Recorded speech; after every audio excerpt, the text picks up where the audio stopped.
So let's talk about blush.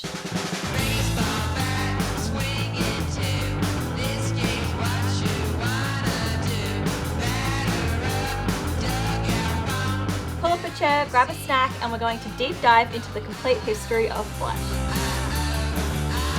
To kick things off, we are traveling way back to 3000 BC.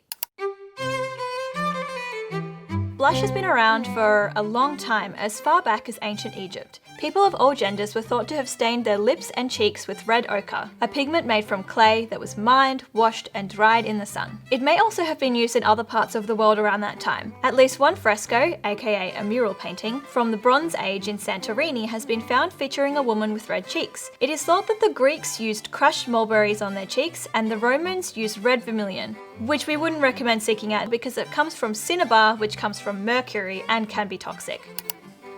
Over in China, it is suggested that blush was used as early as the Shang dynasty, dating back to 1600 BC.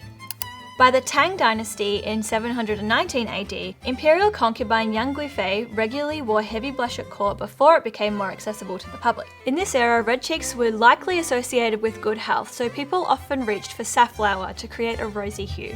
During this time, there was a similar movement happening over in Japan. Pigment called beni was created from safflower to redden women's cheeks, with the colour red being associated with the sun, fire, and blood, therefore symbolising life. Fast forward to the Middle Ages, blush was falling out of favour, as red cheeks were associated with lower class workers working in sunny fields, as well as ladies of the night. It's actually thought that leeches were used to drain blood from the face. Moving into the 1500s, Queen Elizabeth was one of the first to put blush back on the map. While beauty at the time still skewed towards pale skin, Queen Elizabeth often paired this with red, including her hair, lips, and cheeks. Fast forward to the 1700s, people in France of all genders were experimenting with blush up until the Revolution, where bold makeup was seen as too extravagant. Queen Victoria from England added more fuel to the fire when she announced in the 1800s that wearing heavy makeup was impolite. Lighter and more natural looking makeup became popular, with crushed beets being used to give a subtle, youthful tint.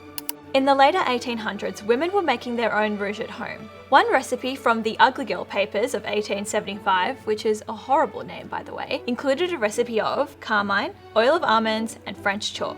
From this point onwards, blush, or rouge as they used to call it, was being mass-produced and manufactured by cosmetics companies. Rouge could be purchased in small pots, glass bottles, on saucers, or saturated in cotton pads, and these were made from insects, vegetables, and minerals, some of which were toxic, up until synthetic ingredients were added in the 1900s. The 1910s started the golden age in film, with many actors' faces being painted with grease paint to accommodate black and white screens. Max Factor, creator of the cosmetics brand by the same name, noticed this paint was heavy, greasy, and shiny, so he created some of the first matte makeup for film use, and later launched his own range of cosmetics for those at home. This is actually where the term makeup is thought to have been invented, by Max Factor himself in 1920.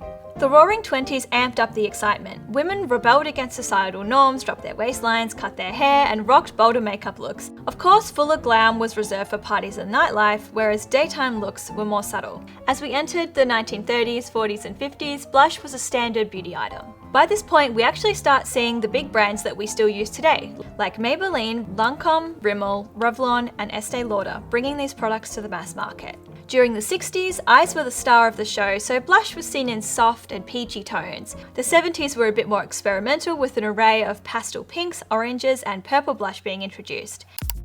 Cue the 80s, where blush has had its biggest moment yet. During this period, it was all about bolder and brighter, with bright pink and deep plum in copious amounts being applied up to the temple. What started as a single pan offering actually evolved to multifunctional products, such as duos and quads like we see today. As time evolved, we also saw a reintroduction of cream and liquid formulations. One of the most famous liquid blushes that you may have heard of was created around this time, Benefit's Lip and Cheek Tint, otherwise known as Benetint. Reminiscent of the old school technique of staining your cheeks with pigment, proof that beauty and fashion trends always come full circle. Blush took a backseat in the early 2010s when contouring and highlighting was all the rage, but a rosy cheek wasn't. We're talking heavy glam with strong contour and highlight. Most of us have been there. But everything changed in 2020 when we were locked down and stuck indoors. We saw a shift towards no makeup, where heavy contouring was ditched and a rosy cheek with glowing skin was much preferred. Legendary makeup artist Pat McGrath noted that blush was the most requested category that fans were asking her for years. Many different types of blush application were born. We saw hacks that involved applying blush to the upper part of the cheek for a lifted look, or on the nose to create a rosy, sun-kissed look. We also saw the introduction of blonzers, which is the merging of a blush and a bronzer to create the perfect blend of definition and life to the face. With all of that history behind us, that brings us to today, where blush blindness is very much a badge of honour, rather than something to shy away from. Let us know what your favourite era of blush is in the comments, or what your favourite blush product is. This is the first deep dive video we've done, so if you like it, if you want us to do more, please let me know in the comments below. Otherwise, there will be some more videos that you can check out over here. Hopefully we'll see you next time.